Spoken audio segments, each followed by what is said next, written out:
Amigos, estimados irmãos de retorno, com o tema autodespertamento, cuja aplicação se dá inicialmente a mim mesma, sonolenta,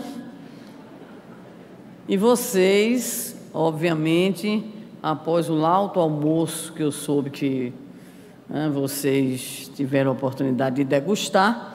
Então nós temos realmente na prática o tema central da nossa conferência: desafios e soluções. O grande desafio é manter vocês acordados e fazer isso eu ainda estando em estado interexistencial. Não sou acostumada a dormir na chamada siesta, mas durmo de rede. E vai fazer não sei quantas noites que eu só durmo de cama. E a situação está meio complicada. Mas vamos lá. Vamos começar com a surra de Bíblia para poder a gente ir se animando. Vamos embora. João capítulo 5 começa assim: que Jesus, havia uma festa entre os judeus e Jesus subiu a Jerusalém. Nos diz João: ora, em Jerusalém, próximo à porta das ovelhas, um tanque, chamado em hebreu Betesda, o qual tem 5 alpendres. Nossa mãe! Nestes jazia grande multidão de enfermos, cegos, mancos e ressequidos, esperando o movimento da água, porquanto um anjo descia em certo tempo ao tanque e agitava a água, e o primeiro que ali descia, depois do movimento da água, sarava de qualquer enfermidade que tivesse. E ali estava um homem que havia 38 anos, repetindo, 38 anos, se achava enfermo. Jesus, vendo este homem deitado e sabendo que estava neste estado há muito tempo, disse-lhe: queres ficar curado? Imagina, depois de 38 anos. Pode ser que ele já tivesse dado entrada na Previdência, já tivesse um plano de aposentadoria boa, mas o Senhor fez a pergunta: queres ficar curado? O enfermo respondeu: Senhor, não tenho homem algum que, quando a água é agitada, me ponha no tanque, mas enquanto eu vou, outro desce antes de mim. Eu acho que esse devia ser de uma região do Brasil, fica um pouquinho mais no leste. Deve ser parecido, não posso dizer porque fica complicado para mim. Jesus disse-lhe: levanta-te, toma o teu leito e anda.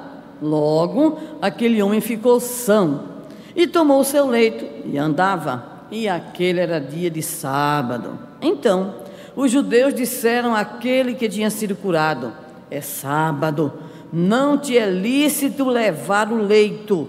E ele respondeu: aquele que me curou, ele próprio disse: toma o teu leito e anda. Perguntaram-lhe, pois: quem é o homem que te disse: toma o teu leito e anda? E o que fora curado não sabia quem era, porque Jesus se havia retirado, em razão de naquele lugar haver grande multidão. Depois Jesus encontrou no templo e disse-lhe: eis que já estás são, não peques mais, para que não te suceda coisa pior. E aquele homem, uma interpolação, uma peça muito boa, foi e anunciou aos judeus que Jesus era o que o curara. E por esta causa, os judeus perseguiram a Jesus e procuravam matá-lo, porque fazia estas coisas no sábado. A narrativa que está, mais uma vez, informamos, em João 5, é a famosa narrativa da cura do chamado paralítico da piscina de Betesda. Analisando essa situação, essa narrativa, a grande terapeuta alemã, já citamos pela manhã, Hannah Wolff, ela nos traz uma questão muito interessante para que nós possamos, de alguma maneira, refletir sobre o contexto, não apenas daquilo que está sendo narrado, mas, de alguma maneira, para que nós possamos usar a lição do cego, do paralítico, e o seu diálogo com Jesus, bem como a atitude do paralítico posteriormente, para as nossas reflexões. Ora, observemos a primeira situação intrigante. O homem está lá há 38 anos. Jesus olha para ele e faz a pergunta: queres ser curado? Para muita gente, Jesus não devia ter feito esta pergunta, porque se o homem estava há 38 anos esperando a oportunidade de chegar até a piscina de Betesda para que o anjo do Senhor o curasse através da agitação das águas, obviamente, de imediato a resposta era sim, e não só ele, mas toda aquela multidão de criaturas doentes que desejavam obter a cura. Então a pergunta fica para nós: por que Jesus foi interpelar aquele homem e porque fez a indagação se ele tinha de fato o desejo, se estava no campo dos seus interesses a sua cura? A eminente psicoterapeuta Hannah Wolff nos diz o seguinte, que o primeiro passo para qualquer processo de emancipação, de cura, de libertação, de estar desperto diante da vida é desejar, é querer. Porque se nós não desejamos, o outro pode fazer o que quiser. Quem aqui tem filho adolescente que hiberna, porque nós sabemos que uma das características da adolescência é hibernar. Tem uns que conseguem hibernar 24 horas, né? Os pais enlouquecem, pensam que está acontecendo algum problema, sabe perfeitamente que existem alguns que não despertam de forma alguma, a não ser que sejam utilizados alguns métodos heterodoxos, que não são recomendáveis. Você chama, levanta o braço cai. Você coloca o despertador, o dedinho dele vai e desliga o despertador. Coloca no celular com aquele famoso alarme que fica tocando de 5 em 5 minutos. No terceiro alarme, ele já se acostuma e está pensando que houve alguma música bacana, que ele gosta, que ele curte. Não adianta. Então, o que é que ocorre? O sono desses adolescentes, de fato, é um sono impressionante. Então, Hannah Wolff nos diz que quando nós não desejamos algo, como, por exemplo, não acordar, não adianta, a não ser que haja alguma coisa interessantíssima, extraordinária, mas a criatura então fica amolentada. Então esse estado de amolentamento, ele muitas vezes prejudica, muitas vezes não, sempre prejudica a nossa vida quando nós estamos sendo convidados, convocados a exercer a nossa ação, a realizarmos algo. E o caso do nosso prezado paralítico da piscina de Betesda é exatamente essa situação. Jesus lhe pergunta: queres então ser curado?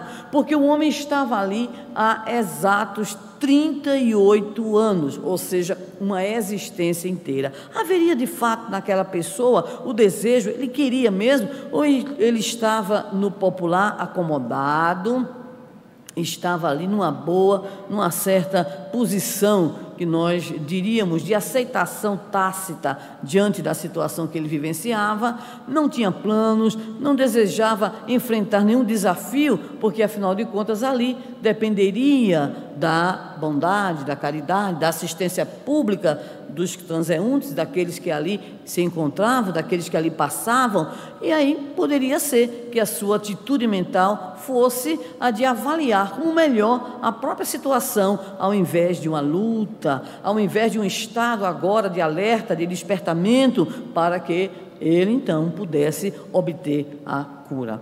Mas o que surpreende não é a pergunta de Jesus, porque como mestre, Senhor, conhecedor da nossa maneira de pensar, de agir, da nossa psicologia mais profunda, eis que o Senhor, Ele não fez a pergunta em vão, já sabia qual seria a resposta.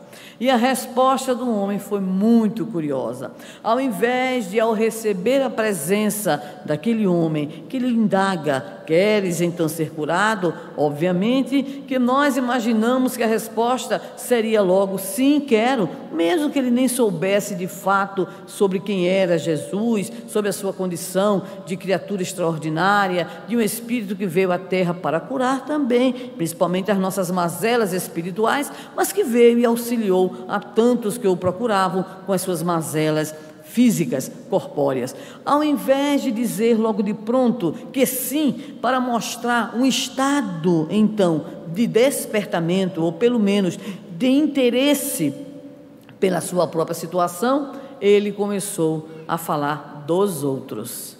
Não existe nenhum homem que, ao balançar ali a água, ao se agitar a água, consiga me levar. Antes que aconteça isso, alguém já pulou, porque a turma, obviamente, ficava na espreita. Balançou a água, a turma já pulava, não tinha como. E ele então aguardava que olha o ritmo do homem. Após o anjo agitar a água, se perceber que a água foi agitada, alguém pegá-lo pesadinho, arrastá-lo até a piscina para ele mergulhar. Isso é Olimpíada ao contrário, porque ao invés da rapidez é aquela lentidão, e imediatamente a sua resposta não é em relação à sua intencionalidade, mas é em relação à postura dos outros, como se a culpa dele estar ali há 38 anos fosse a culpa dos outros, ou fosse culpa dos outros, que os outros não teriam ajudado, não desejassem ajudá-lo a fim de que ele obtivesse a cura. Nesse instante, nós observamos com Hannah Wolff que, além dessa atitude mental que ele tem, ele guardará também uma outra atitude estranha, no mínimo ingênua, para não usarmos outra expressão. Jesus diz para ele: toma aí do teu leito, levanta-te e anda. Pelo menos nessa hora ele obedeceu, né? Pelo menos isso. Obedeceu e saiu de fato carregando o seu leito. Quando foi admoestado por fariseus zelosos do cumprimento da lei, que condenaram o fato dele estar desenvolvendo uma atividade física, carregando o leito, porque era um dia de sábado. Perguntaram e ele disse que não conhecia o homem que houvera lhe proporcionado a cura dos movimentos, mas indo posteriormente à sinagoga, eis então que naquele momento ele identifica a figura de Jesus, porque Jesus lhe dirige de novo a palavra. Jesus gostou do paralítico, foi uma simpatia imensa do mestre por aquela personagem, para mostrar que o Senhor veio de fato para os tristes, os doentes e aqueles preguiçosos também, né? Agora, isso não é motivo para ninguém alimentar aí a preguiça, não. E trate de acordar, porque esse escurinho aqui é terrível, né? Então, nós vamos ver Jesus dizendo para ele: estás aqui, cuida-te, para que não te suceda coisa pior. O Senhor ainda foi lá, ainda foi dar o aval e ainda trouxe a lição educativa. Bem, ao invés da criatura no popular ficar quieta, ele então é o bendito do paralítico de Betesda. Chegou para os judeus e disse: foi aquele ali. A gente vai dizer que ele foi inocente, tá certo? Vamos fazer esse acerto entre nós, para a gente não emitir vibrações negativas para o bichinho, né? Então, o que é que está acontecendo aí nessa situação? A atitude também de desleixo, a atitude de indiferença. Ora, era muito desligamento, ou então ele estava por fora, vivia realmente ali no tanque, na piscina de Betesda, usando a expressão bem dos jovens lá na nossa terra, navegava na maionese estragada, porque não tinha conexão nenhuma, que se os judeus foram procurá-lo para saber a cura em dia de sábado, ele havia sido admoestado, que aquilo pudesse representar de alguma maneira um perigo para a integridade física do seu benfeitor. Não se preocupou, ainda apontou, e aí, conforme os relatos de João, eis que os judeus, aí no caso especificamente os fariseus, os doutores da lei, saíam à procura de Jesus para o matá-lo, em virtude dele estar subvertendo as ordens, subvertendo as tradições religiosas de então. Poderíamos, utilizando os referenciais contidos no livro Vida, Desafios e Soluções, dizer que aquele homem não apenas estava há 38 anos paralítico, mas há 38 anos mantinha uma atitude de sono, a chamada consciência do sono. A consciência do sono querendo significar uma espécie de desprezo pelas necessidades de mudança, uma acomodação sem sentido, uma postura de quem se entrega às situações sem questionamento, sem desejo de mudança, sem desejo de reverter o quadro no qual se encontrava. O espírito Joana de Ângeles diz que realmente é natural, porque um dos primeiros estágios da vida da criatura é o sono. Afinal de contas, passamos bom tempo dormindo na barriga da mamãe, aguardando 9 meses. Tem uns que precisam de indução para nascer. Tem uma tropa que já reencarna desse jeito, né? Então, de repente, a gestação de 10 meses, porque o indivíduo está lá, está tão aconchegante, está tão gostoso, e aí não quer nascer. Já uns não, são apressadinhos, né? Mas nós, de fato, começamos no sono. Mas não apenas nós, sob o ponto de vista das criaturas. É a própria Joana de Ângeles que relembra o nosso Leon Denis, quando afirmava que o psiquismo dorme no mineral, sonha no vegetal, sente no animal e pensa no homem. Mas parece que boa parte desse psiquismo continua dormindo, né? No mineral, no vegetal, no animal e no homem. Tem gente que adora abrir a boca e dizer: não abro mão das minhas horas de sono. Aí a gente começa a contar, né? Porque tem gente que dorme 10 horas, né? Tem uns que dizem assim: olha, são sagradas as minhas 8 horas de sono. Outros dizem assim: olha, se eu dormir menos do que 6 horas de sono, eu não sou ninguém, não sirvo para nada no outro dia. E assim vai, cada um, obviamente, com a sua maneira de ser, com o próprio costume biológico, o reloginho. E tem uns que, se não tirarem a famosa sonequinha após o almoço, ficam, como eu estou vendo aqui, inúmeros, né? No popular, pegando piaba. Pegando piaba é um termo nordestino para aquela pessoa que faz de conta que está olhando, os olhos vão ficando semicerrados, cerram-se os olhos e a pessoa capota. E a gente diz assim: pescou piaba. Uns não pescam piaba, pescam peixes de maior porte, e outros conseguem a proeza de pescarem cações, que são pequenos tubarões, né? Animais assim, peixes bem robustos, grandes, fortes, né? Porque de fato tem aquela necessidade biológica. Por sinal, alguns médicos, alguns cientistas que devem dormir depois do almoço, sem dúvida, eles dizem que faz muito bem. Você dorme, Malena? Não? Não tem.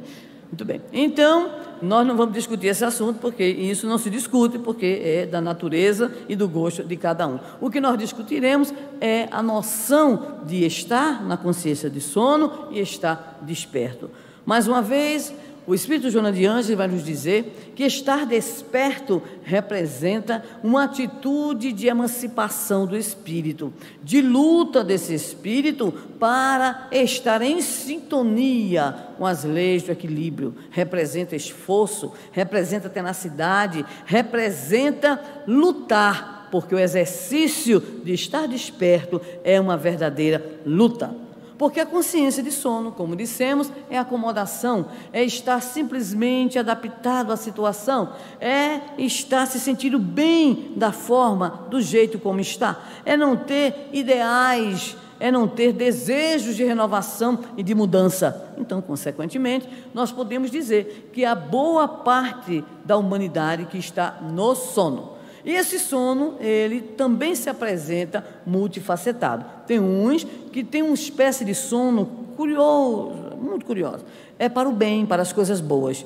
Então, de repente, o indivíduo está morrendo de sono, está em casa, é jovem, ou adulto mesmo, eu estou cansado, trabalhei tanto, aí bate a porta aquele famoso colega, aquela famosa colega, e diz assim para a criatura: olha, a gente tem uma balada, a gente tem aí uma saída, vamos cair na night.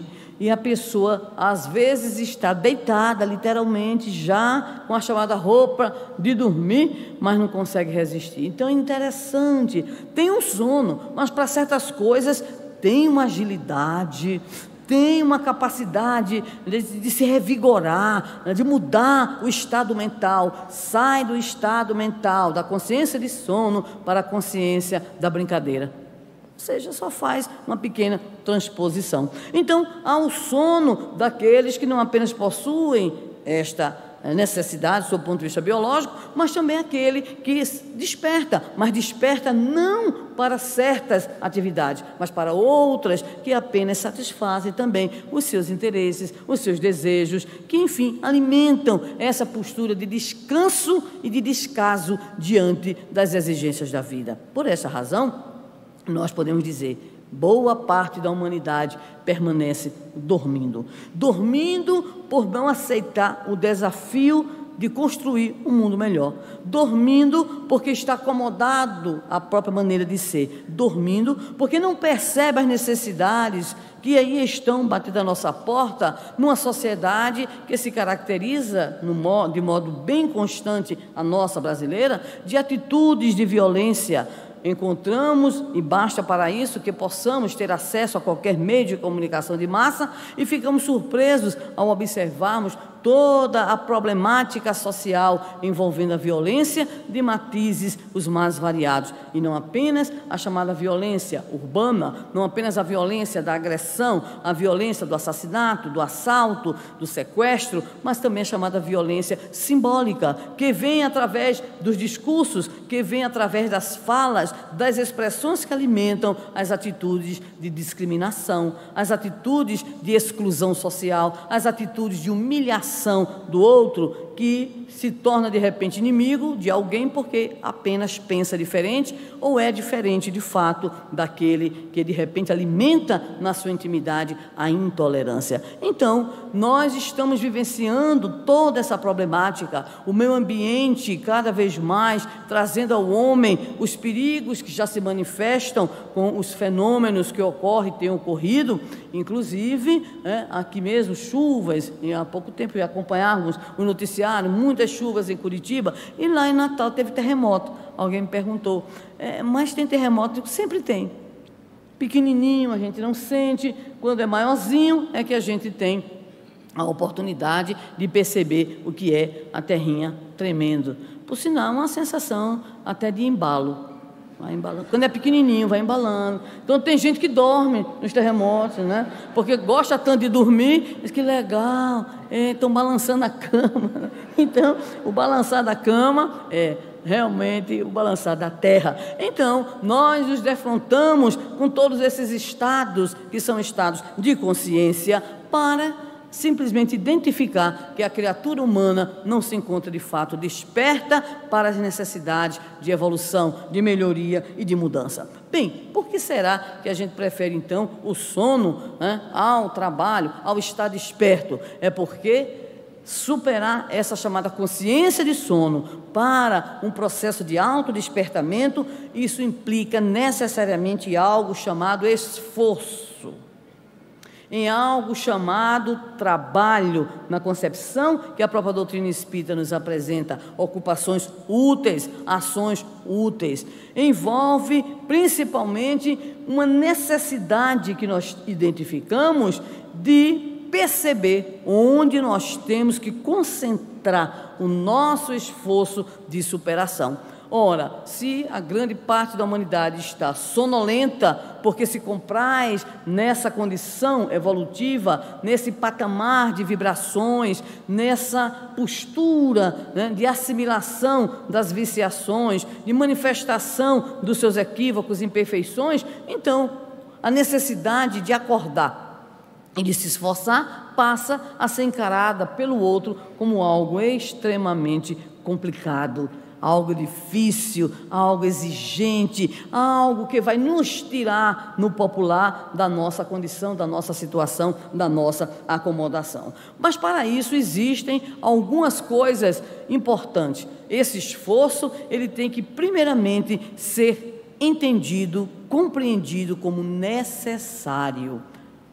Se nós não conseguimos entender sobre a necessidade dessa mudança, se nós não conseguimos identificar em nós próprios essa possibilidade e essa necessidade de mudança, então a tendência será sempre a nossa acomodação. Ou então, termos aquilo que poderemos denominar de ações espasmódicas. Então a gente tem um espasmo para fazer uma coisa boa, daqui a pouco a gente se acomoda de novo. A gente vai, parece eletrocardiograma, vai, não, vou fazer aqui um bem, aí faz bem, mal, bem, mal, bem. Então parece uma sinfonia que não é de amor, obviamente, é uma sinfonia que atesta, como André Luiz coloca, a nossa ausência de perseverança no bem.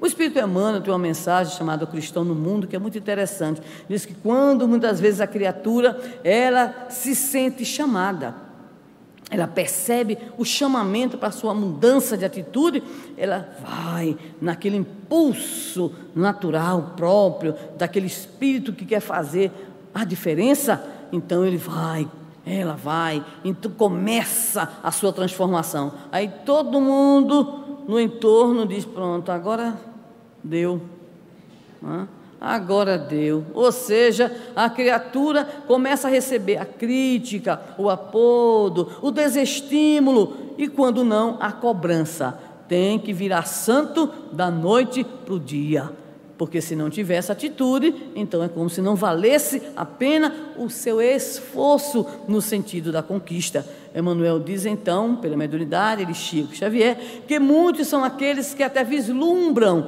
essa necessidade do esforço, até desejam, ainda que timidamente, essa transformação, mas no popular a pressão de fora é tão grande que a criatura prefere retornar à posição onde está, para no popular não ser cobrada, não ser exigida. Assim ocorre conosco. É preciso termos sempre na nossa compreensão a necessidade, dizermos para nós mesmos que essa é a nossa meta, é o nosso objetivo de vida. Nós já sabemos, porque todos estudamos aqui, o objetivo da reencarnação é evolução, melhoria progressiva da humanidade, também expiação, porque vai no meio, provação também, sofrimento também, mas o objetivo mesmo final, a meta a ser alcançada é sempre a da nossa melhoria, a do nosso progresso intelecto moral. Então, se nós colocamos aquela meta lá na frente a nos guiar como algo que nós temos que perseguir, ainda que para isso nós tenhamos avanços e às vezes recuos, nós muitas vezes também teremos as chamadas quedas do caminho, mas se nós tomarmos a meta como aquilo que deve ser perseguido, a nossa atitude passa a ser diferenciada no campo dessa situação, desse binômio, estar na consciência do sono ou buscar o despertamento para as realizações no bem, que no nosso caso são urgentes. Notícias do plano espiritual para nós têm vindo inúmeras através de diversas fontes, mostrando exatamente o controle universal do ensino dos espíritos. Está difícil reencarnar. Por isso, nós temos que aproveitar a oportunidade de estarmos na Terra, reencarnados, em processos de aprendizagens, a fim de que esses momentos, que são verdadeiros momentos de eternidade, mas que podem produzir mais perturbações no nosso futuro, ou então nos auxiliar cada vez mais no processo de libertação. Tornar, pois, evolução, progresso, melhoria, a nossa meta é condição sine qua non para nos mantermos despertos. Bem, se isso a gente pode colocar no plano intelectual, é ótimo. Agora vem a segunda situação. A segunda é exatamente esta: como nós vamos conseguir o êxito, já que nós temos a meta. Ou seja, como nós vamos agir? Qual será a nossa estratégia de evolução espiritual? Como será que nós vamos desencadear o nosso processo, a nossa ação no campo do bem? E aí, nós vamos buscar aquilo que os nossos irmãos também conhecem.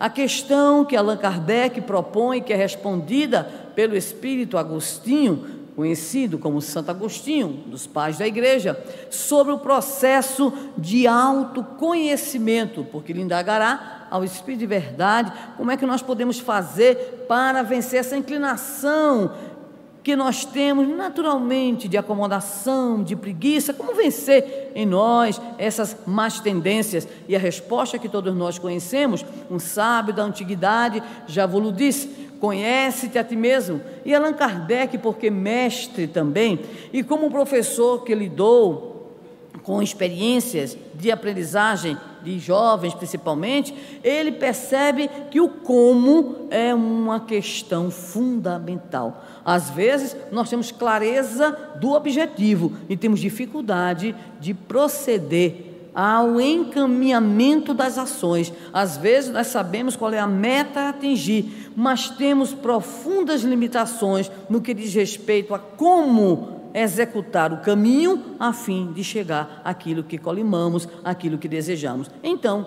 nesse sentido, Agostinho vai nos responder, dando-nos algumas pistas sobre o autoconhecimento, entre as quais a mais importante: ninguém será capaz de desenvolver intimamente este esforço para conseguir alcançar a meta da evolução, se não tiver a oportunidade de saber-se quem é, de saber-se como sente, de saber como pensa. As palavras do nosso Alberto, nesta manhã, tarde, foram muito felizes, em especial porque ele nos chamou a atenção para que não façamos algo muito comum entre nós, entre as famílias, entre os adeptos da religião, que é esconder aquilo que existe em nós.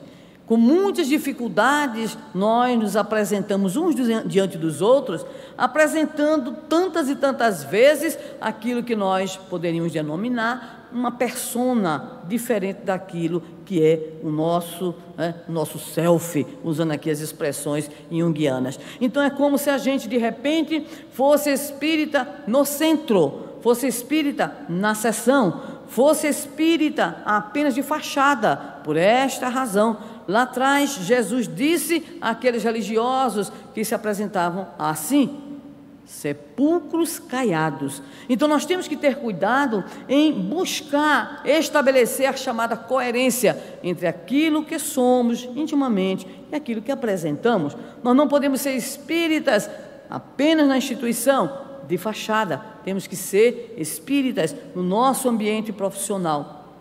Temos que ser espíritas nas relações familiares, nas relações sociais. Espírita deve ser o nosso sobrenome. O nosso querido Divaldo conta muito uma história que acreditamos que muitos conhecem, de um cidadão que era espírita e que toda vida que se apresentava em algum lugar, ele dizia: meu nome é fulano de tal, espírita. Então é como se o nome dele de repente tivesse o acréscimo de espírita no sobrenome. E em uma dada situação vivenciada pelo companheiro, em função de uma defesa que ele foi fazer de alguém que tinha cometido um ato insensato, tinha sido preso, e ele foi se meter para defender a criatura, ele foi preso também. O delegado era novo, e o que o delegado viu foi uma multidão chegando na frente da delegacia, todo mundo pedindo exatamente a libertação daquele que se apresentava, fulano de tal, espírita. E o aconselhamento da soldadesca foi: é melhor soltar.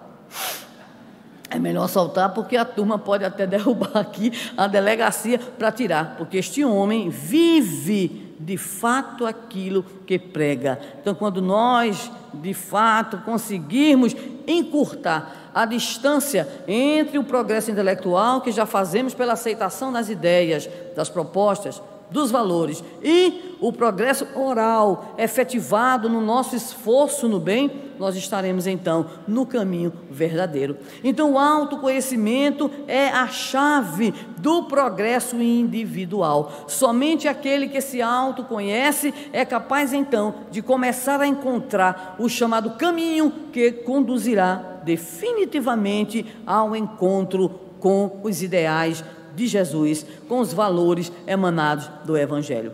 E ainda dentro dessa perspectiva de que estratégias poderemos lançar mão, além do autoconhecimento, existe algo que poderíamos denominar, ainda utilizando as expressões de Joana de Ângeles, nós poderíamos elaborar, cada um de nós, uma espécie de programa de atividades, um programa de ações, um planejamento daquilo que deveremos executar para que o processo de educação moral não seja uma palavra vã. Nesse sentido, recordamos ainda Jesus, que nos oferece algumas indicações de modo bem sucinto para que nós nos preocupemos com esse processo. Em certo momento, no seu contato com a multidão e com os discípulos, ele asseveraria: observai, vigiai, orai.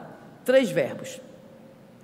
3 verbos que chamam a nossa atenção. Só observa aquele que está atento, aquele que está desperto. Se aquele que se encontra na guarita cochila, eis que o inimigo poderá se aproximar. Observar significa estar desperto, ter discernimento, capacidade de avaliar a situação, contemplar os fatos e os personagens, bem como o desenrolar do cenário onde se encontra. Observar é, pois, uma atitude de estar alerta, e vigiar é a atitude de estabelecer esse alerta direcionado para determinado ponto. Muitas vezes nós poderemos até observar sobre nós mesmos em que precisamos melhorar, mas a vigilância diz respeito a processos de precaução, de profilaxia. Há tantos entre nós e tantos também em outras comunidades religiosas que de repente afirmam da sua intencionalidade de auxiliar, por exemplo, os nossos irmãos que estão na drogadição. E aí se dirigem para o desenvolvimento de determinadas atividades. Só que quando isto ocorre, o companheiro, a companheira, não tem a força suficiente para ali estar como quem vai ajudar, se torna presa, refém, está fragilizado ou fragilizada. E quantas não são as narrativas que nós ouvimos de amigos, de companheiros e de alguma pessoa que enveredou por essa atividade, mas não saiu. Pelo contrário, entrou também na própria drogadição.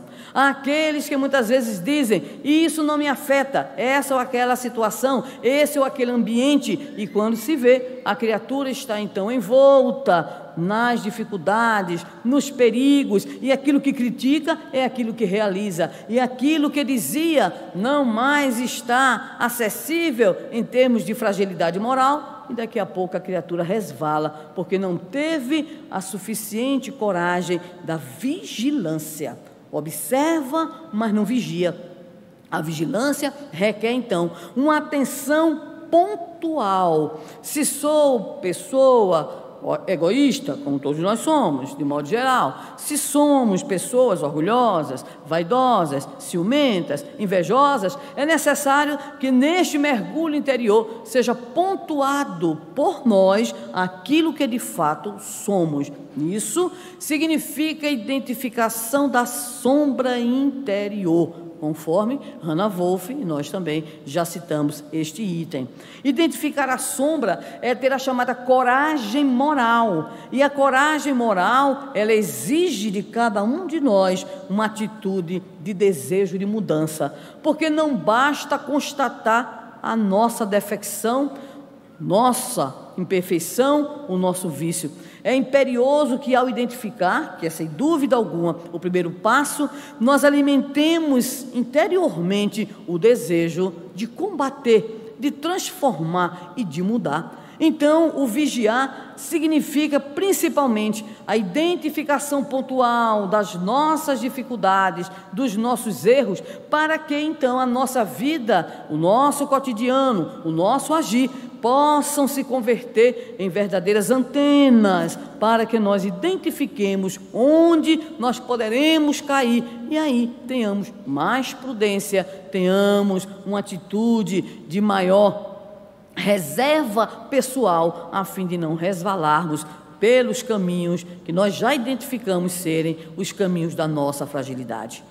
O apóstolo Paulo dizia que somos testados nas nossas concupiscências, para nos dizer que naquilo que nós já somos fortes, nós caminhamos, mas é necessário identificar a fraqueza, porque a fraqueza virá exatamente aí. Tivemos a oportunidade, sem identificar, obviamente, aquilo que nós vamos relatar, de acompanhar certa feita uma reunião mediúnica de um grupo seleto na desobsessão.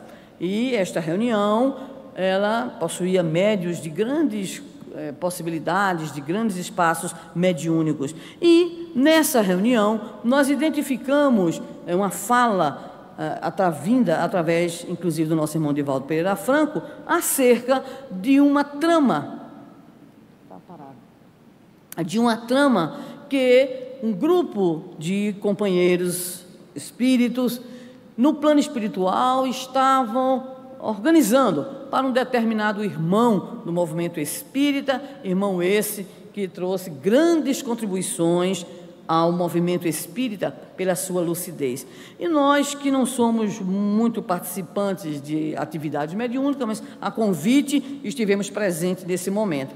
Mas nós guardamos a mensagem, porque a mensagem que o Divaldo transmitiu, que companheiros espirituais, mentores espirituais preocupados com a situação do confrade, diziam assim: tenha cuidado, porque a turma do lado de cá está organizando um dossiê, uma espécie de avaliação diagnóstica de todas as suas características de personalidade.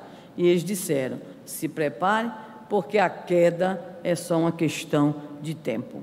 Ora, nós ouvimos aquilo, guardamos a informação, porque temos até hoje uma admiração muito grande por esse confrade que foi objeto da ameaça. Meus amigos e meus irmãos, nem 2 anos, o processo de influenciação espiritual enveredou exatamente pela fragilidade que o companheiro provavelmente tinha, e o companheiro, daqui a algum tempo, estava apartado do movimento espírita, envolto nessa ação danosa do plano espiritual. Tem muita gente que diz assim: ameaça de espírito obsessor, a gente não está nem aí, a gente ora e está tudo bem. Não é orar não, orar é ótimo, agora tem que vigiar primeiro, porque a atuação irá ali onde está o nosso fulcro. Lembrando que na manhã tivemos a oportunidade de registrar que guardamos, que trazemos conosco o nosso currículo das reencarnações pretéritas, é o nosso patrimônio. Mas nesse patrimônio nós não temos apenas conquistas, nós temos também as nossas problemáticas,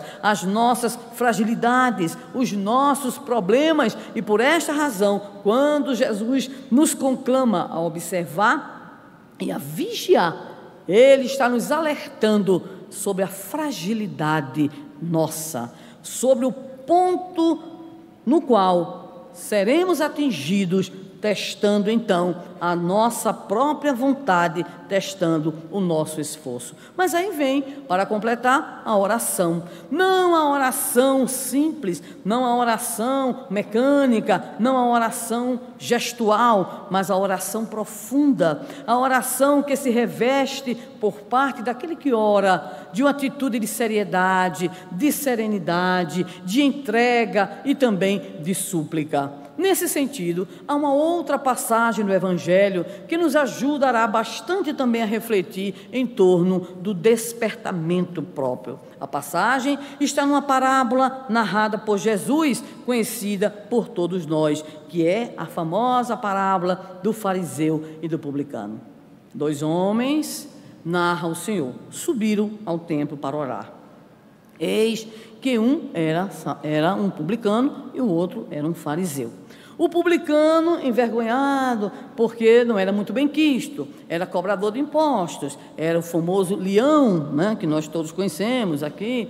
E aquele outro fariseu, obviamente, tinha uma autoestima tão elevada que não estava nem aí, se achava o máximo mesmo, e entrou, né? Entrou, foi lá mais próximo ao templo, e aí percebeu a presença do publicano. E aí então ocorre o que Jesus vai nos narrar. O fariseu, olhando para o publicano e olhando para o templo, vai orar dizendo assim: graças te dou, Senhor, porque eu não sou como esse publicano. Olhando o outro, de novo o outro, e não ele próprio. Mas em relação a ele próprio, ele vai logo estabelecendo na sua oração com o Senhor as suas condições. No popular, começou a se mostrar. Ele disse assim, ele jejuava, ele fazia isso, ele fazia aquilo, ou seja, já foi dizendo ao Senhor: Senhor, se o Senhor não tem minha ficha aí em cima, por favor, é só abrir e a minha ficha, olha, está limpa, né? Eu cumpro tudo aquilo que a lei pede. Mas a narrativa continua, e o Senhor diz que o publicano, batendo no próprio peito, identificando a sua própria sombra, a sua própria dificuldade, as suas limitações, dizia, sem nem sequer conseguir chegar mais próximo ao templo ali, no altar, sem nem sequer conseguir, de fato, ter aquele encontro direto com o seu Senhor, e aí então bate no peito dizendo: Senhor, tem piedade de mim, que sou um pecador. E Jesus vai dizer que aquele que é o publicano, este voltará para casa justificado, tendo a mesma ideia da nossa Hannah Wolff. Observamos no relato da parábola que a situação se assemelha à cura do famoso paralítico de Betesda, ou seja, a figura do fariseu não é aquela figura daquele que se olha para desenvolver um esforço próprio no sentido da sua transformação, é aquele que primeiro olha o outro, olha o erro do outro, olha a situação do outro, olha o equívoco do outro, mas em relação a si próprio é de uma condescendência, é de uma defesa, e isso mais uma vez está presente no nosso psiquismo, na forma de mecanismo de defesa, de projeção, onde nós sempre costumamos justificar o nosso erro, mas não temos a atitude de indulgência, de carinho e de respeito ao outro, que por certo está cometendo também um erro em relação a nós ou a outro, movido pelas mesmas dificuldades que nós também apresentamos. Assim, o que nós vemos é a necessidade de despertar o outro, de acusar o outro, de evidenciar o erro do outro. E aí a canção que nós conhecemos na evangelização infantil, que os evangelizadores devem conhecer, que quando nós apontamos o nosso dedo para o vizinho, temos 3 apontados para nós. Então o processo é esse, é necessário mergulhar nessa grande viagem que Agostinho nos apresenta como a necessidade de encontrarmos a chave que abrirá a porta do nosso esforço, e esta porta vai nos apresentar também um caminho florido, um caminho que trará para nós a alegria das conquistas espirituais. Joana de Ângeles chama a atenção para algo muito interessante, é que nessa dificuldade que nós temos do autodespertamento, muitas vezes nós procuramos o outro agora para ser a nossa referência, e ela, muito antenada com tudo que acontece no mundo, nos fala dos famosos gurus. Então tem muita gente que quer ter guru, né? E tem muita gente que busca o guru, e tem gente que busca o chamado, a chamada bengala, né? Sob o ponto de vista de ser alguém que se apoie em todas as ilustres denominações religiosas, da Atavênia, os nossos irmãos, até entre nós também. Então, de repente, nós temos aquela pessoa que entroniza, que endeusa, mitifica, e aquela criatura que está ali na luta, que está ali no exercício, que está ali no esforço, ela de repente é erguida à condição de criatura seráfica, angelical, concorrendo, quem sabe, com o próprio Jesus. Na oportunidade em que comemoramos o centenário de nascimento de Chico Xavier, temos observado muitas vezes essas atitudes. A atitude de mitificar, ela é interessante, sabe por quê? Porque o mito está longe. Se o mito está longe, a gente não pode fazer o que o mito faz.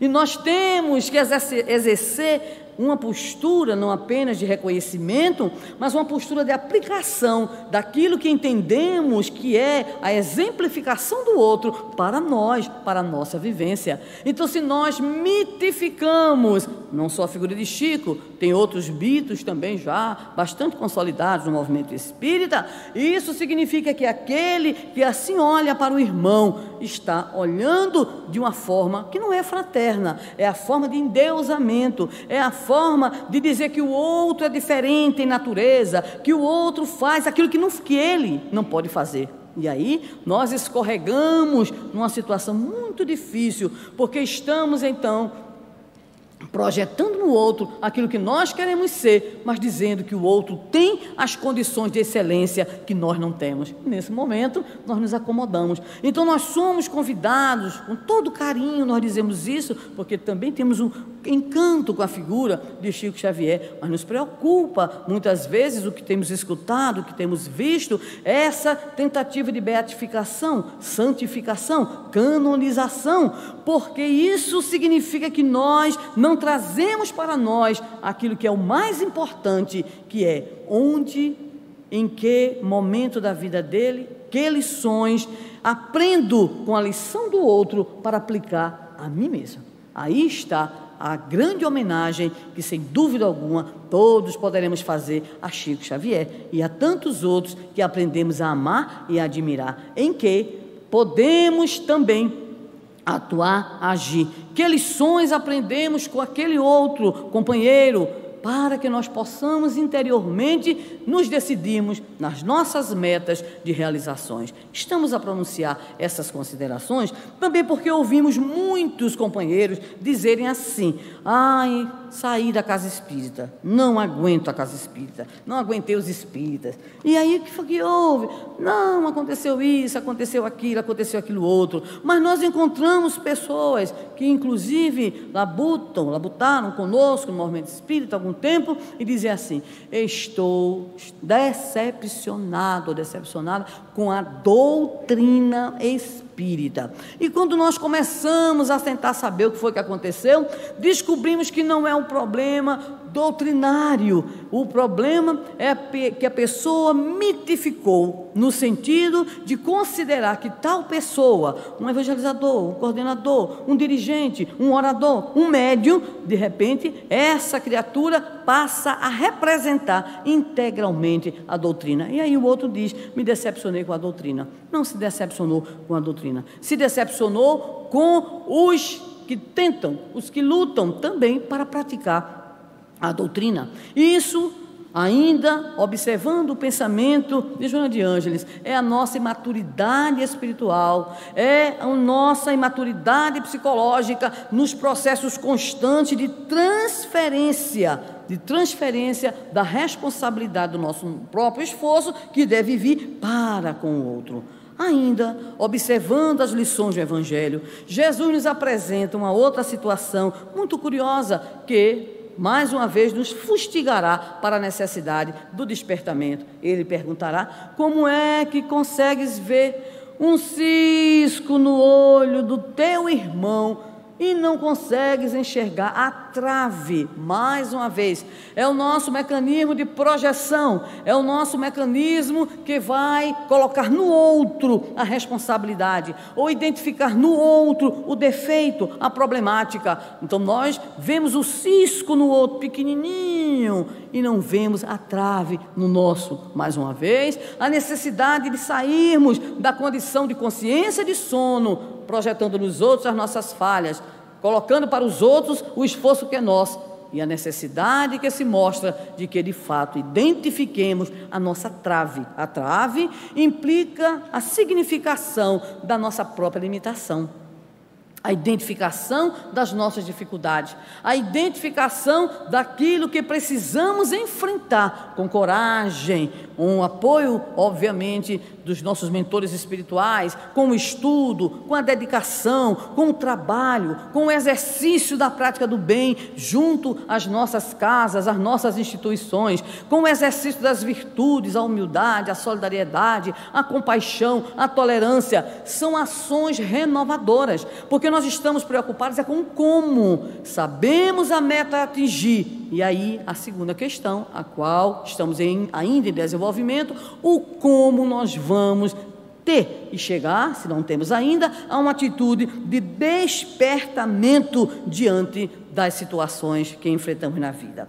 Mas ocorre que, ainda com Jesus, nós vamos encontrar uma cena inusitada, que se refere à questão de Lázaro. Lázaro, irmão de Maria e Marta, estava naquele estado considerado pela multidão e pelas próprias irmãs de morto. E aí então, quando Jesus, passando por Betânia, tem a informação, afinal de contas, ele era amigo daqueles irmãos, aqueles queridos irmãos de Betânia. Ele é informado de que Lázaro havia se despedido, e as suas irmãs dizem que se ele, o mestre, ali estivesse, de forma alguma Lázaro estaria morto. Ocorre então que o Senhor, e esta narrativa, ela é muito curiosa, segundo a narrativa do Evangelho, Jesus chorou.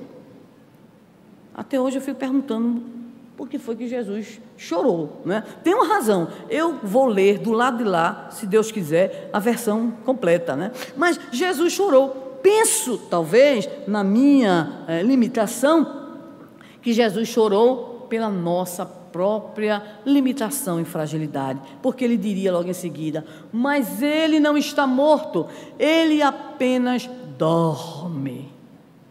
Então ele chama Lázaro, Lázaro, e entendemos por aquilo que vai ocorrer posteriormente, que também aquela situação era uma situação pedagógica, de ensino, para que aqueles que viram a situação, nós outros que sabemos, através das narrativas, possamos estar sempre atentos, porque Lázaro não estava na consciência do sono não, já estava desperto para o Senhor, mas aconteceu um momento, ainda que este momento tenha sido tão prolongado, um momento de imobilismo. Prestemos atenção, mesmo quando nós alimentamos na nossa intimidade o desejo do encontro definitivo com Jesus, mesmo quando nós, enfrentando a nossa vida e buscando estabelecer a trajetória da evolução intelecto-moral em nossa maneira de ser e proceder, mesmo com todo o nosso esforço, mesmo inclusive com toda a nossa dedicação às causas do bem, a determinadas provas, a determinadas dores, a determinadas perdas e a determinados sofrimentos que atingem profundamente as almas. Não são apenas as chamadas almas frágeis, não são apenas as almas adormecidas, não são apenas aquelas criaturas que de repente podem não apresentar uma folha de serviço, por exemplo, tão grande ao bem, ou uma lista de virtudes. Às vezes, nós somos tocados na nossa fragilidade, e nós temos encontrado entre nós, inclusive no próprio movimento espírita, aqueles companheiros que possuem uma folha de serviço profundamente invejável, se pudesse existir uma inveja cristã.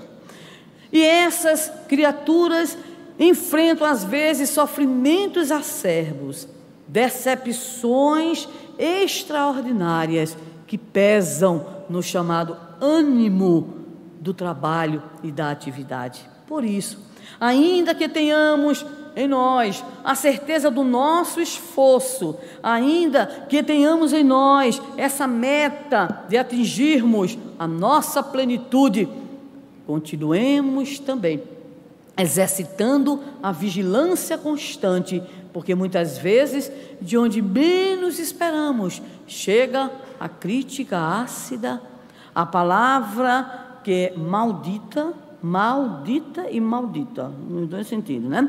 Encontramos às vezes o companheiro que deserta do trabalho, o familiar que não nos compreende, que nos fere na intimidade. Ouvíamos, e é por essa razão que estamos a colocar para que não haja interpretações. Essa nossa fala diz respeito ao contato com uma irmã nossa do nosso estado, que dizia-nos recentemente, por ocasião de uma visita a uma casa espírita, do seu sofrimento de mãe dedicada, que educou todos os filhos na doutrina espírita, que tem uma folha de serviço longa, larga e de qualidade, mas a intolerância religiosa das próprias filhas e filhos a faz sofrer profundamente, chegando ao ponto dela nos colocar a título de confidência, de apoio, de amizade, que sentia-se enfraquecida após mais de 40 anos de dedicação à causa espírita, ferida pelos próprios familiares, pelos próprios filhos, que costumam dizer-lhe que ela, infelizmente, está condenada à fogueira dos infernos por ser espírita. Então é necessário que nós lembremos a lição de Lázaro, que não estava na consciência do sono, mas que teve este momento e o Senhor chorou em solidariedade, a dor profunda, chorou em solidariedade, a dor das irmãs e resgatou: Lázaro, acorda, vem. Situação semelhante é a da menina, aquela que a mãe chora sobre ela, dizendo ao Senhor que ela está morta, mas que se o Senhor quisesse, o Senhor a faria retornar à vida, e Ele pronunciará as célebres palavrinhas que juntas compõem o nome de menina, muito bonito, Talita, né? Ou seja, acorda, menina, e a menina acordou. Então nós temos sonos fisiológico, letárgico, nós temos o sono cataléptico, mas o pior de todos os sonos, sem dúvida nenhuma, é o sono da consciência, que preferiu a intolerância, é o sono da consciência que preferiu o crime, é o sono da consciência que preferiu abdicar, ou então adiar, sem data, o encontro consigo mesma, o encontro com a própria consciência, que deve refletir as nossas necessidades, o encontro com o Evangelho do Senhor. Lembramos também, ainda no Evangelho, que Paulo, frequentemente em suas cartas, costumava estimular os irmãos, dizendo-lhes assim: já é hora de vos despertardes do sono. Em outras oportunidades, mais uma vez, retomava, dizendo: desperta, tu que dormes, e levanta-te entre os mortos. A primeira, dirigida aos romanos, a segunda, dirigida aos efésios. Curiosamente, Paulo diz aos efésios: desperta, tu que dormes, e levanta-te entre os mortos. E poderíamos dizer: mas espera aí, Paulo falou isso onde? Ele falou para vivos, sob o ponto de vista material, fisiológico, biológico, mas se dirigiu aos irmãos efésios, conclamando-os a despertarem, não da morte física, mas da morte da consciência, quando esta consciência adia o seu encontro consigo mesma, quando a consciência adia a meta a ser alcançada no campo das realizações espirituais.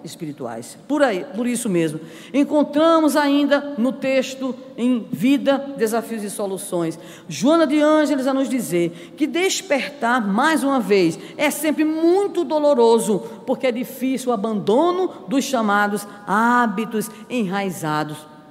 Aquele esforço ao qual nos referimos, aquela necessidade de estratégias de despertamento, exigem de nós, de fato, muito desejo interior, muita vontade íntima, muitas estratégias para que nos mantenhamos então despertos, para que na hora do testemunho, na hora da aplicação, na hora em que nós formos chamados a dar conta daquilo que necessitamos dar conta em função dos nossos compromissos espirituais, nós possamos estar devidamente preparados. Há, no entanto, uma narrativa do Evangelho que é muito enternecedora para nós pelo sofrimento do Senhor.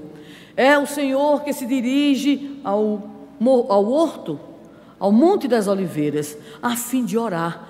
Afinal de contas, estavam perto aqueles momentos em que ele enfrentaria a prisão, em que ele enfrentaria a humilhação, em que ele seria conduzido ao suplício. Ele então vai orar, mostrando-nos que se ele, o Espírito puro que pisou a terra, ele, o Filho de Deus, ele, o Messias, necessitava de orar, imaginemos nós que aqui estamos nas nossas profundas limitações e dificuldades. Ele leva então consigo para mostrar a necessidade da solidariedade, a necessidade do apoio, 3 discípulos, aqueles que costumeiramente o seguiam em seus momentos mais isolados, em seus momentos mais delicados: Pedro, João e Tiago.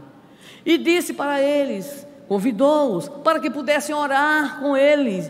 No entanto, por 3 vezes o Senhor que orava, que evocava a Deus, que pedia a Deus, que suplicava a Deus, não por ele só especificamente, mas por todos nós, pela nossa iniquidade, pela nossa loucura e ignorância, ele olhava para os discípulos e os discípulos estavam dormindo.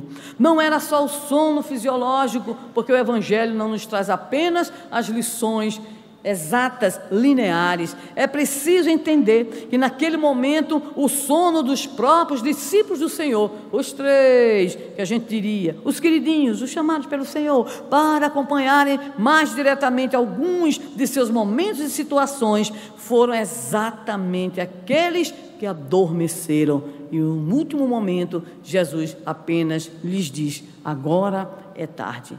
Também a lição do Monte das Oliveiras representa algo sobre o qual todos precisamos meditar, pensar, refletir. É o momento da solidão. Ninguém gosta de solidão. Todos nascemos para amar e ser amados, para viver em sociedade. Temos na base biológica o instinto gregário, temos a necessidade social de estarmos juntos, nos amamos, nos completamos uns com os outros, mas há um momento que é o momento da solidão, em que de repente todos estão até junto a nós, fisicamente falando, mas nós estamos solitários no testemunho que precisamos dar. É o momento da dor que a gente não tem nem coragem de socializar com o outro. É o momento da perda que a gente sofre, e por mais que a gente procure dizer, por mais que a gente procure exteriorizar, a gente ainda assim está solitário. Este momento de solidão é o momento de Jesus no horto, é o momento em que, mesmo tendo ao lado os companheiros queridos, aqueles que dariam continuidade à sua luta, aqueles que compartilhavam o ideal da construção de um mundo melhor pela divulgação da Boa Nova, ainda assim o Senhor estava sozinho na sua oração. Por esta razão, identificamos a necessidade do autodespertamento. É primeiramente a necessidade individual, é a necessidade que nós devemos comunicar, porque temos a obrigação de nos auxiliar uns aos outros, como também dizia o apóstolo Paulo: nada devemos uns aos outros, senão o amor recíproco. Mas há um momento de solidão, é um momento, por exemplo, em que recebemos um diagnóstico da doença, é um momento em que recebemos a notícia da nossa falência financeira, por exemplo. É um momento em que recebemos a notícia de um ato de violência em direção a um familiar nosso. É um momento em que nós mesmos fomos o objeto da violência de um irmão mais infelicitado do que nós. Neste momento, auxilia-nos o Espírito Joana de Ângeles. É necessário formular a seguinte pergunta, ipsis literis: o que me está desejando dizer este fenômeno perturbador? É uma narrativa do nosso irmão Divaldo, que ouvimos em uma de suas múltiplas e esclarecedoras palestras, de um homem que estava apresentando sintomas de algo muito grave no seu campo físico, encontrando-se nos Estados Unidos, procurou um médico, e naquela objetividade, né, dos médicos, o médico olhou para ele e disse: o senhor tem um câncer de estômago e o senhor tem que se operar urgentemente, o seu tempo de vida será muito pouco.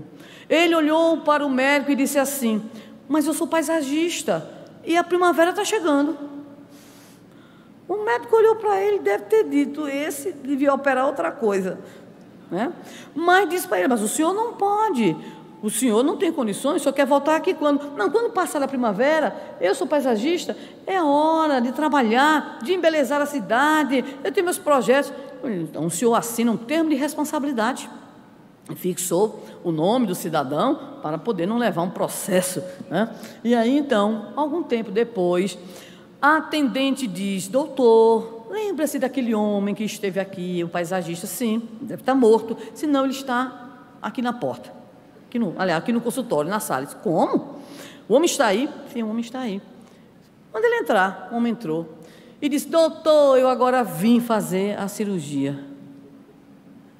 O médico disse: tá, vamos lá, é urgente. Fez os exames pré-operatórios, tudo arrumado. O homem fez a cirurgia, o médico acompanhou, fez algumas orientações logo no pós-operatório e disse para ele: daqui a 30 dias o senhor retorne, porque nós temos alguns outros procedimentos a realizar. O senhor tinha cuidado, coisa e tal. Fez todos os encaminhamentos. O homem sumiu de novo. O homem sumiu. E aí, algum tempo depois, uns 6 meses depois aproximadamente, a atendente chega para ele e diz: doutor, aquele homem, o paisagista, aquele que veio só um certo tempo depois do que o senhor operou, disse: já sei, morreu. Eu disse: não, está aí.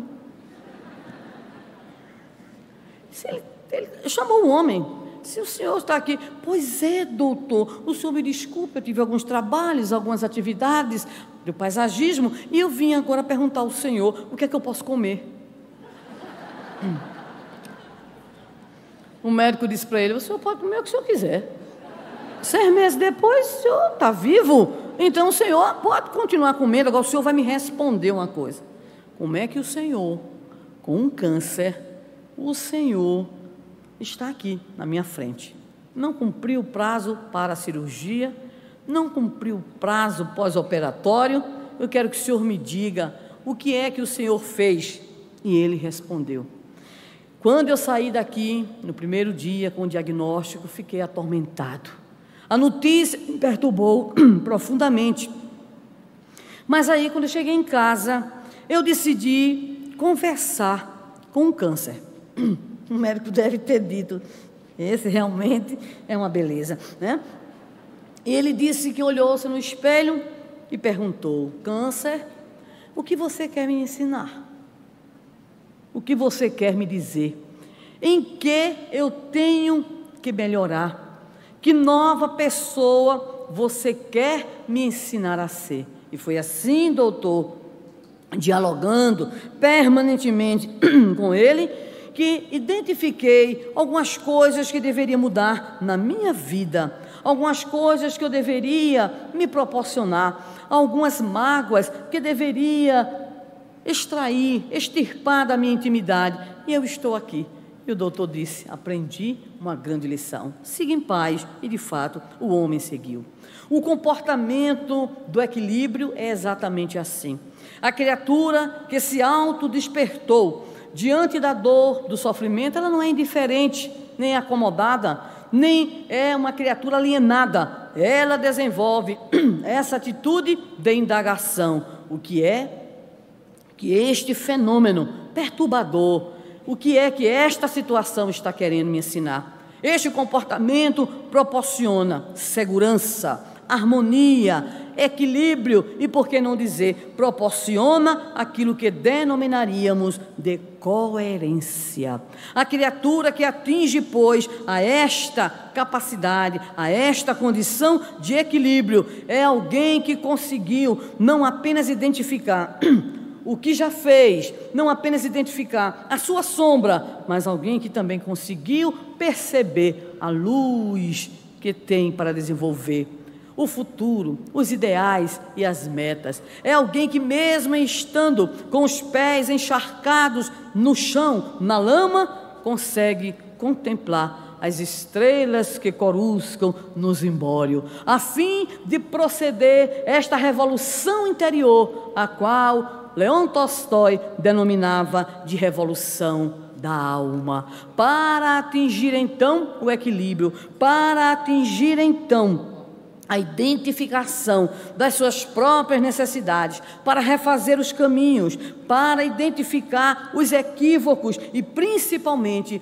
para identificar as possibilidades de acertos, conduzindo a sua vida, o seu processo de amadurecimento psicológico e de transformação íntima, com equilíbrio, com alegria, sem punições, sem complexos, enfim, olhando como quem contempla de fato as possibilidades que o futuro apresenta. É necessário assim, queridos e estimados irmãos, encontrarmos-nos com as chamadas leis do equilíbrio no campo moral e no campo emocional. E essas leis representam a capacidade de medirmos os valores adequados à nossa própria paz interior e à nossa necessidade de prosseguir evoluindo. O esforço para o equilíbrio é o caminho eficaz da autorrealização. O mecanismo do autodespertamento é o trabalho, é a ação no bem, é a revisão dos nossos equívocos, é a busca de ações que possam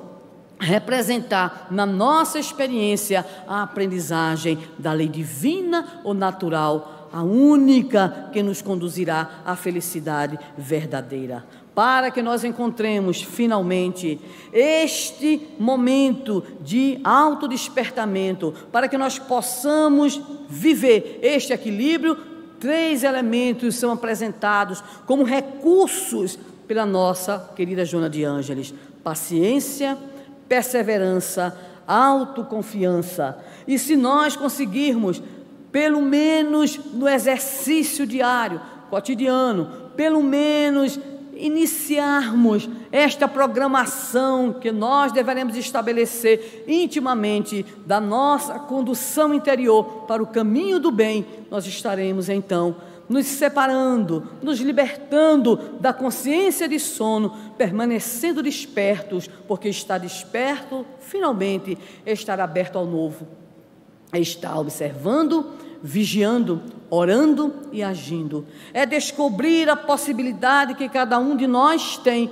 de operar na própria intimidade o projeto divino em relação a cada um de nós. Por esta razão, quando nos sentirmos fragilizados, quando estivermos sentindo em nossa intimidade ainda perdurarem esses estados perturbadores, esta consciência de sono, ergamos as nossas mentes e corações e em súplica ao Senhor possamos dizer: Senhor, quando te quero dizer em prece todas as necessidades da minha vida, o verbo emuxece e cala na terra de meu coração, como flores fanadas pelo vento cortante do inverno.